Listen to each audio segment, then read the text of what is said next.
It is possible to overcome the energy crisis in South Africa and build a sustainable energy future. Solutions do exist, and some are leading the way. South Africa is in the midst of a landmark power crisis which has resulted in devastating short-term and long-term effects on South Africa's economy and its people. With increased load shedding and the rising and crippling cost of electricity, municipalities play an integral role in helping to resolve the energy crisis by providing alternative, innovative solutions to allow the South African electricity supply industry and their economies to regain lost ground and hopefully put the country on a path to accelerated economic growth. The South African landscape and electricity supply industry is changing rapidly, and as the market evolves, the incentive for municipalities to procure their own power becomes more evident. Decarbonisation owing to climate change is a key motivation to transition to green energy, but as electricity costs accelerate and load shedding increases, municipalities are forced to future-proof their strategies in order to provide access to affordable, sustainable energy for all. In this Future Cities Africa episode, we first look at how the City of Cape Town is dealing with the energy crisis, whereafter we take a look at the transformation of the electricity supply industry in South Africa. My guests today are Kadri Nassib, Executive Director for Energy at the City of Cape Town, and James Beattie, Chief Executive Officer at Enpower Trading. Kadri, welcome. It's lovely to have you on the show again. What is the City of Cape Town's vision to achieve green, affordable, and sustainable energy for all?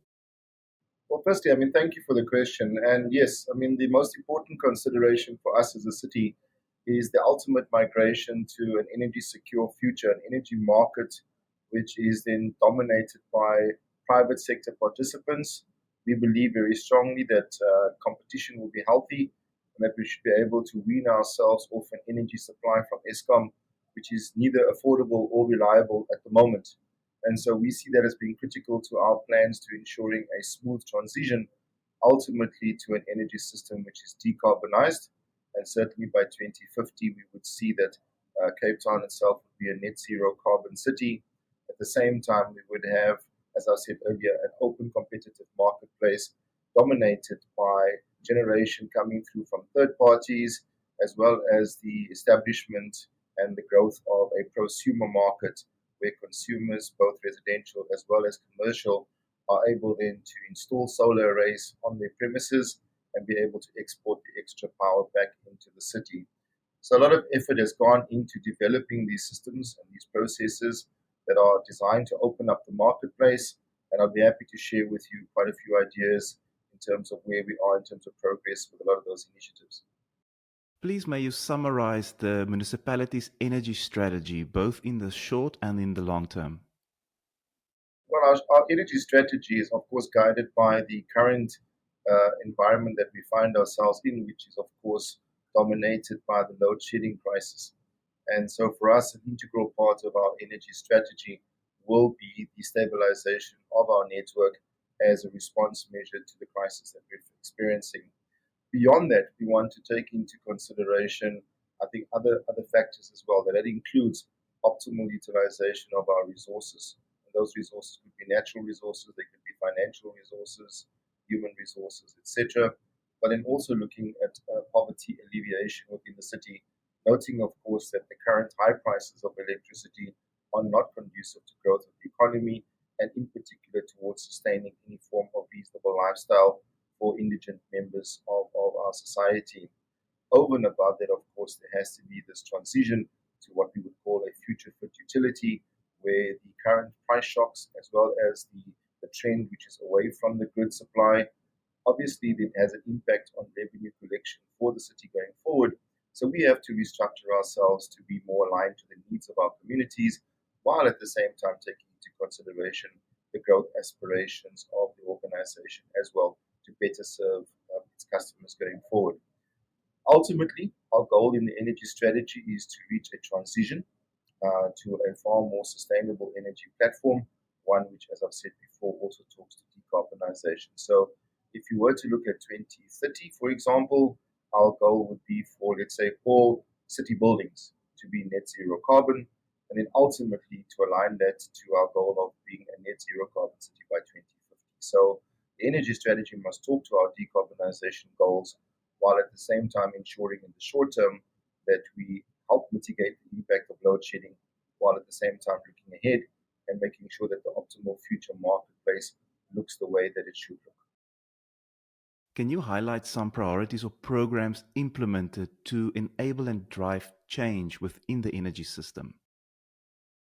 So there are a myriad of opportunities that we've identified, and in fact, we're actually in the process of implementing right now. So, for example, on the side of supply side, we have already engaged the market with two different tenders.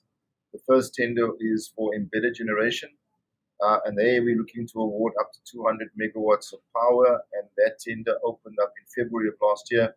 And hopefully we'll conclude the second phase of that, which is it's a two envelope tender system. So we're looking to wrap up the whole process towards the end of this financial year, or rather this calendar year, which will take us to about December. The second tender, which went out in April, looks at dispatchable power, and the difference being that on the embedded generation side, we're primarily targeting solar installations, but connected directly to our grid. With the dispatchable one, we're looking at power that's more baseload in nature, and it can actually meet the needs of the city during peak periods, but also as and when required. And that's really the kind of technology that is required for mitigation purposes. And we must bring this back to the mayor's goal of ending load shedding over time. And in fact, in regards to our programs that we have in place with the mayor, our objective is to reduce the impact of load shedding by up to 4 stages, and we have less than 36 months in which to achieve that. So we've made lots of strides forward in terms of engaging the market, and we will hopefully be awarding tenders towards, as I said, the end of this calendar year, possibly early into the new year. But certainly we would look to putting on at least 200 megawatts of embedded generation, and on the dispatchable energy side, about 500 megawatts. Those projects should be commissioned between 2025 and 2026. And so that will really give us quite a bit of breathing space on the mitigation side, but I think also open up the marketplace to independent third-party generators. Aligned to that, of course, we also look at the notion around demand-side management, or in this particular case, demand response. And there we put out a tender as well during the course of the year, during the course of last year, and the tender is focused around being able to reduce the load, in particular geyser load, during peak periods, or in fact during other periods of load shedding, and to do that up to one stage, which is roughly 60 megawatts of load that has to be shifted. So in that particular case, we put out a tender for what we call an aggregator.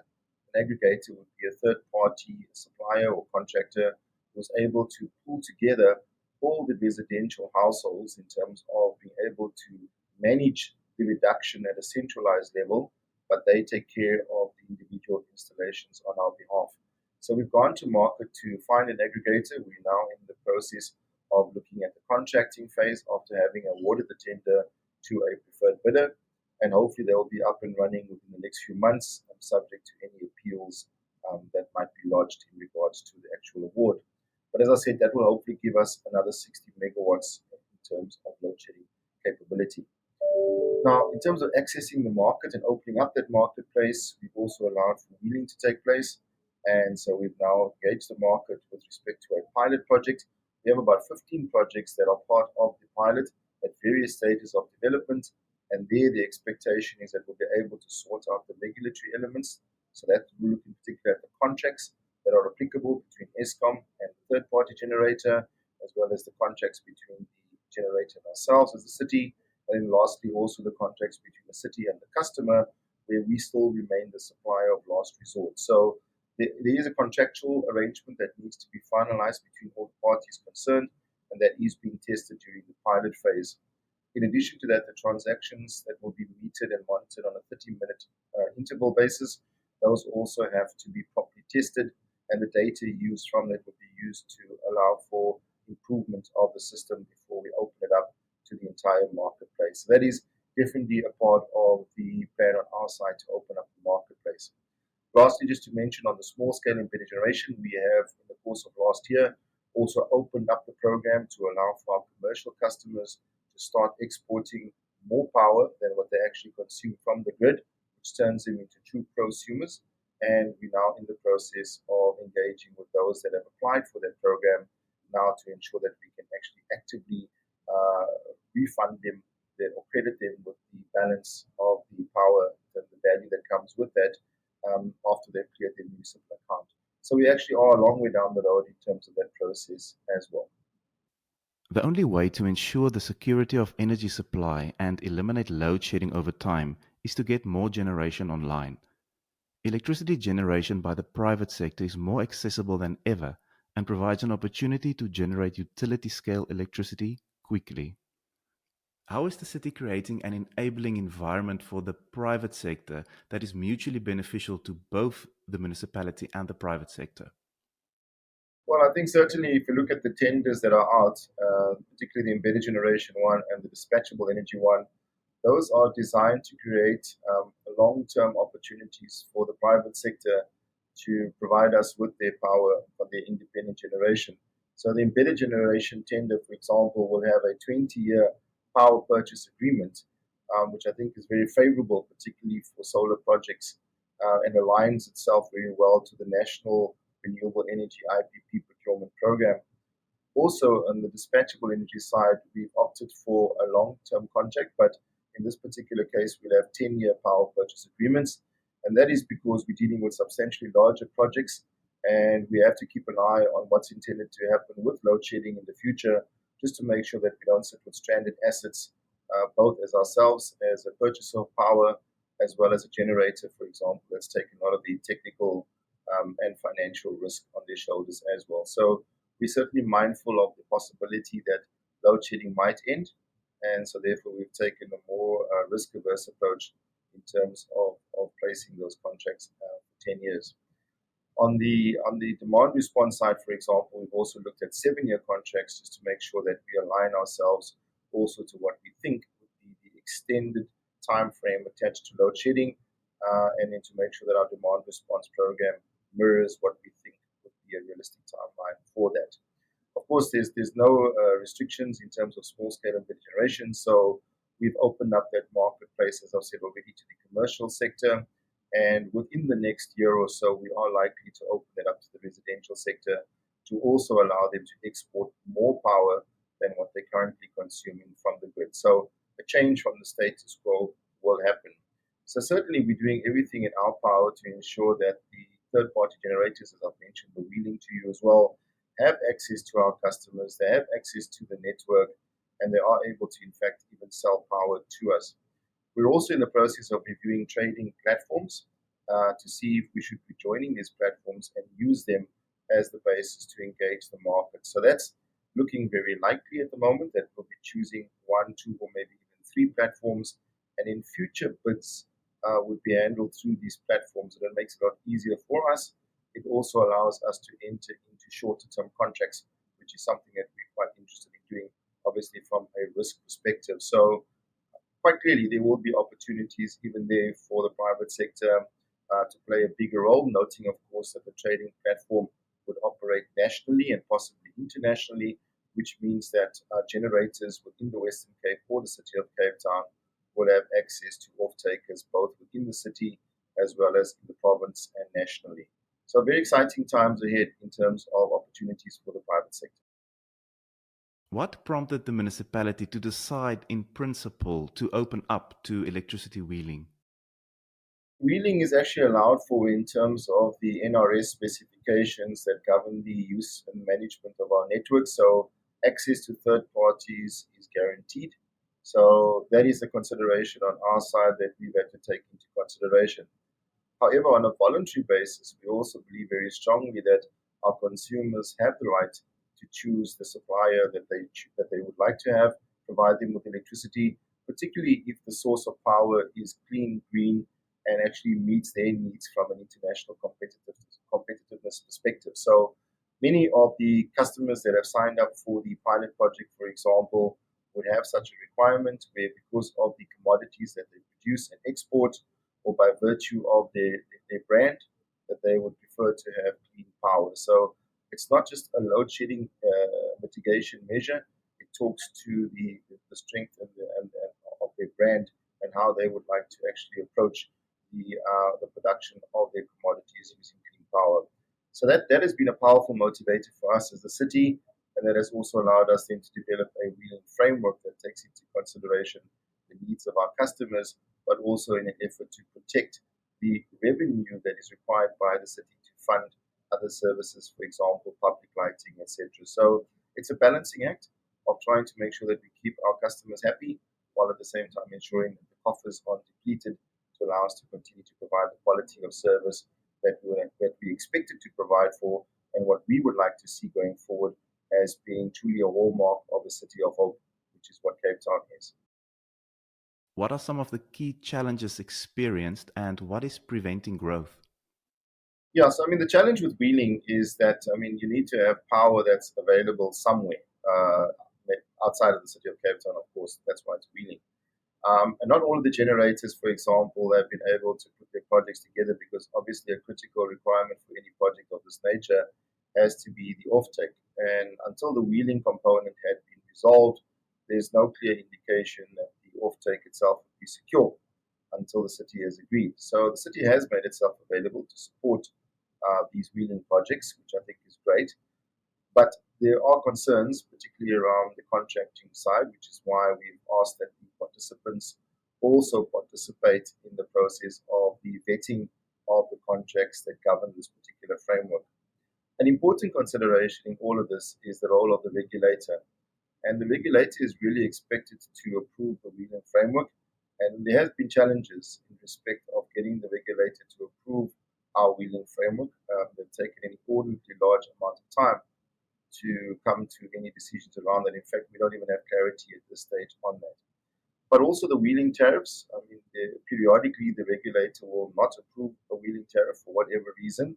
And this is quite subjective and seemingly also quite random because in 1 year they would approve a wheeling tariff, but in the next year they wouldn't approve a particular tariff. And there's no clear reasoning given as to why not. So I would say the role of the regulator is critical to the process, but at the same time also one of the biggest concerns where potential challenges could exist. Regarding the City of Cape Town's electricity wheeling research pilot, what is the purpose of this pilot and what has the progress been to date? And what are the city's plans to scale beyond the pilot? If you look at the wheeling pilot, the intention was to test, first of all, the SAP module that we use for the metering billing side of things, bearing in mind that we are reconciling on a half-hourly basis, which is a lot different to Eskom, which chooses to reconcile. They still capture information on a regular basis, but they choose to do their billing reconciliation on a monthly basis, whereas we would choose to do that on a half-hourly basis. So it's quite data intensive and it requires the right tools in place. So we've had to put all of that together as part of the pilot project. As I said, we've also had to put together the legal framework, the rules that govern wheeling, which have also been made available to the regulator and the participants. And then lastly, of course, the contractual side of things where we have to look at the vetting of the new contracts that have to be put in place. So all of those effectively come together as part of the pilot. So before we could open this up to the marketplace, we had to make sure that our systems work, that the participants are happy with the tools that are being used, as well as the legislative environment, which makes it so much easier for them. So we would anticipate that probably by the end of this calendar year, we should be ready to go to market in respect of opening up the wheeling program to all participants, and hopefully by then all the lessons that we'd have hoped to have learned during the pilot would be there. It's not always easy to run a pilot project of this nature. As I said to you, we have challenges such as the availability of generation capacity. So we cannot test the metering and billing system if there's no generator. And so that's been one of the big problems we've had. So we have categorized the projects based on proximity. So projects on the city's network would go into category A. And then, of course, depending on when you were ready to construct, we will then also differentiate you. So if you were ready to generate right now and you were in the city of Cape Town, you would go into the category A1, for example. But if you were not ready to generate, then you fall into a category A2. So this is one of the ways in which we try to differentiate as to where people are located and when they'll be ready to generate. And on that basis, we'll be able to test a lot of our systems using those categories of participants. So the 15 have now been split up into those distinctly different categories. So once we get all the lessons learned out of that, and as I said to you, we would take time because of the nature of these projects. And once we feel comfortable with the results that we've got, we will certainly be opening up the program to all participants. James, welcome back. It's great to have you on the show again. What role will Enpower trading play in the transformation of the electricity supply industry in South Africa? The first, I think, and most important aspect that trading will, let's call, realize in the new ESI is this concept of, a private marketplace, right? So the private trader is buying power from a private supplier, whether it be an IPP or a small embedded generator inside a municipality or other, supplying that power on the other side to private off-takers. So it's a private system the full way through.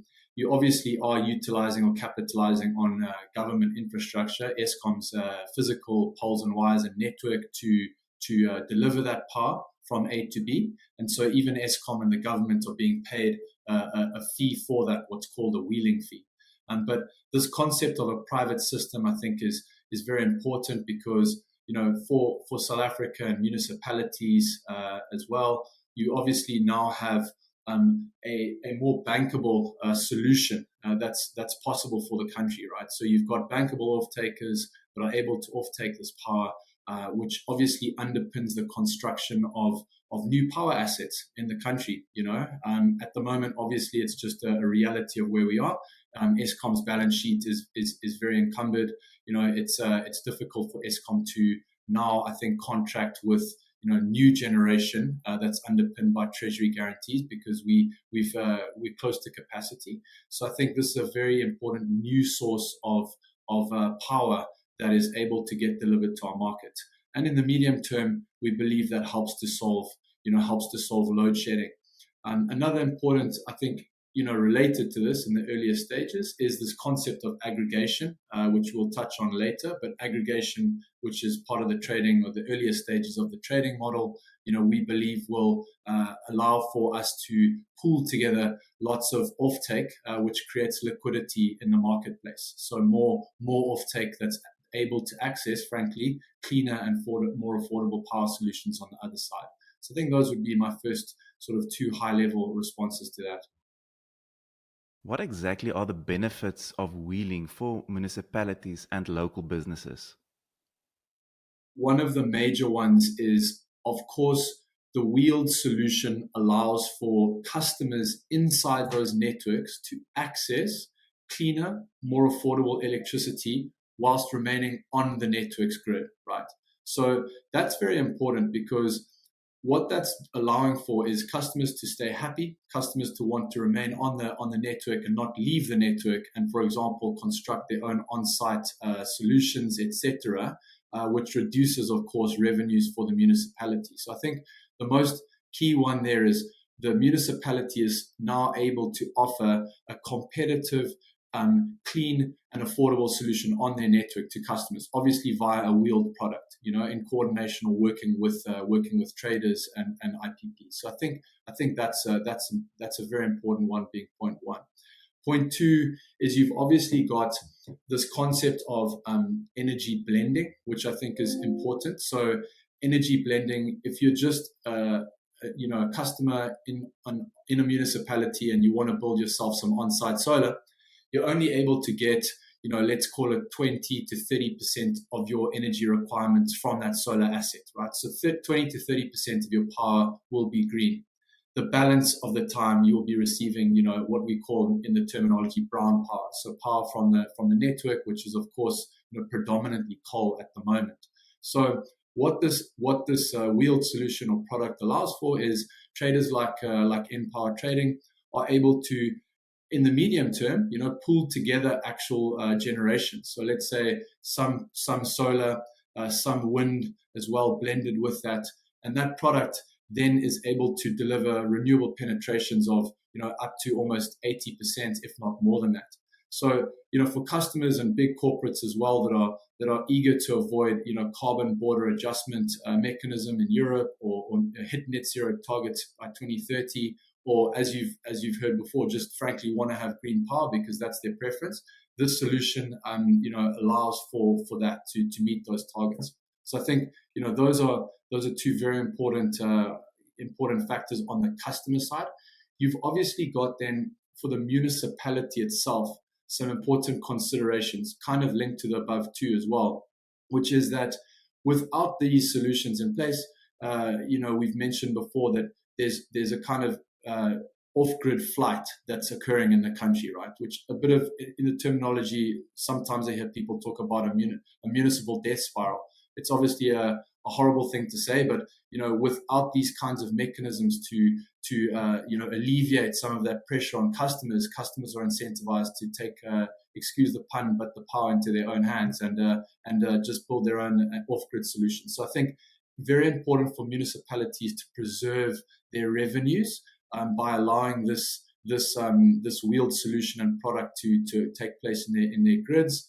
At the same time, of course, related to that is this results in job preservation, right? So if obviously we have power still flowing on these networks, all the skilled workers that are working in municipalities can maintain their jobs because, of course, the power is still on the network and customers haven't left. So I think those are all quite linked together and very important factors for municipalities, we believe, to consider. Looking on a national level, are municipalities struggling to see or understand these benefits? It's a really great question, Dan. I think, of course, when we entered this market, very much being one of the first players to discuss, use of systems and distribution with municipalities in South Africa, right? So we were under no illusion that this was going to be a kind of, a long game, and very much an education journey, very much a discussion with these municipalities that might not necessarily always go so well. It's human nature. I think in human nature, change is often something that's difficult to embrace. People are stuck often in their routine. And so we were under no illusion that this was going to be a tricky process. I think with that being said, we have over our journey developed kind of a playbook of education, if that makes sense. We've really got a kind of well vetted and established process to educate these municipalities. We've been coordinating with some partners in business, the likes of Green Cape and others. We've even been, we've held symposiums across South Africa. You may know about that. So one in George, one recently in Gauteng. I think that initially the education was the most tricky. I think now with our system being live operational, there's a proven track record in George, and obviously the credibility that the experience from George has given to George and George municipality being able to discuss with their peers. I think that's laid the groundwork for what I would almost view as a second phase that we're in now, where a large part of the difficult heavy lifting in terms of education has been done. You've obviously got the GIZ, you've got consultants like EY, you've mentioned Salga. It's not only been us, of course. There's been a lot of industry that I think is out there and a force for good trying to educate municipalities around the benefits. I would say that for the large metro municipalities, I think obviously, of course, Cape Town being the first with the pilot, I think you're seeing a lot of traction and an understanding around the benefits. Again, from efforts from industry and from proven track record in George and others, you're actually starting to, I feel like there's renewed momentum. So, the short answer is yes, it has been, of course, it's not easy. I think the benefits are quite clear, so we've had to distill our message down into a very simple, message for understanding, which I think is certainly resonating quite well now. And we've certainly made headway with municipalities, and there's been renewed momentum in the last few months compared to before, big time. So I would say, yes, it's been tough, but it's moving forward for sure. On the grid as being a priority municipal asset, can you expand on the concept of grid-centric versus energy-centric? Basically, in South Africa, you'll be aware that enshrined in the South African Constitution. The municipalities are, of course, manage downstream distribution. So obviously the distribution in their networks. In a certain sense, a lot of industry understands it almost as if they're resellers of Eskom power, inside those local distribution grids. Now, what's come with that as a legacy is, of course, they are needing to manage all the operations. They're needing to manage all the billing, metering, matching, the coordination of that local network in terms of the actual electron supply. It's definitely been the case in many other markets where opening up a network like that and allowing, so essentially almost auctioning off, in the case of Turkey, that's what did happen, the local networks or the municipalities to private operators, right? So the municipality still owns the physical network or the grid, but they just allow private operators to, I guess, take over the operations of that network. That has created an abundance of growth and productivity in many other markets or places in the world, because you essentially have a specialized private industry that's now operating the network, and it becomes is essentially about getting more electrons to flow through that grid. So the municipality, for all intents and purposes, becomes an infrastructure owner and leases out that network to third-party specialists who, of course, have been, vetted, and there's a long process of understanding who those third parties would be that would be operating on the network. But what has come with that in other parts of the world is certainly been, the private sector has been able to facilitate a lot of productivity, as I've mentioned.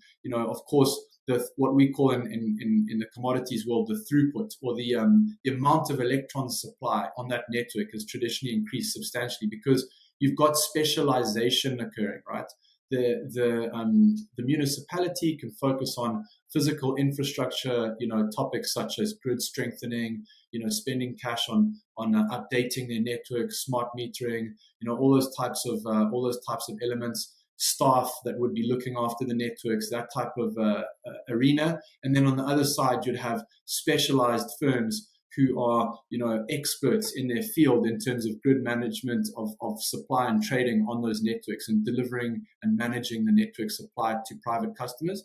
That form of specialization typically has resulted in enormous gains, as I've said. And my personal view, because of course there's a lot of academic research being run and industry at large in South Africa are looking at this, but my personal view is that I think a big solve for municipalities is allowing this type of framework to be delivered, because as discussed earlier in the conference, we're basically saying that we also believe that mitigates off-grid flights substantially, right? It's all about the customer, right? So this solution, we believe, gives customers access to a competitive, cleaner solution on the network, and therefore is most certainly in the interests of the network owners, being the municipalities, because those customers will remain on the grid. So I think there's a lot there, but you've basically got this concept of moving away from what had previously been an energy-centric mentality for municipalities towards being an infrastructure owner and provider, being grid-centric, essentially. That's the terminology that we've in-house developed. James, how do we ensure that municipalities don't lose money? Good question. You may recall from previous episodes between us, Dan, we as Enpower Trading developed a tariff structure called revenue surplus neutral.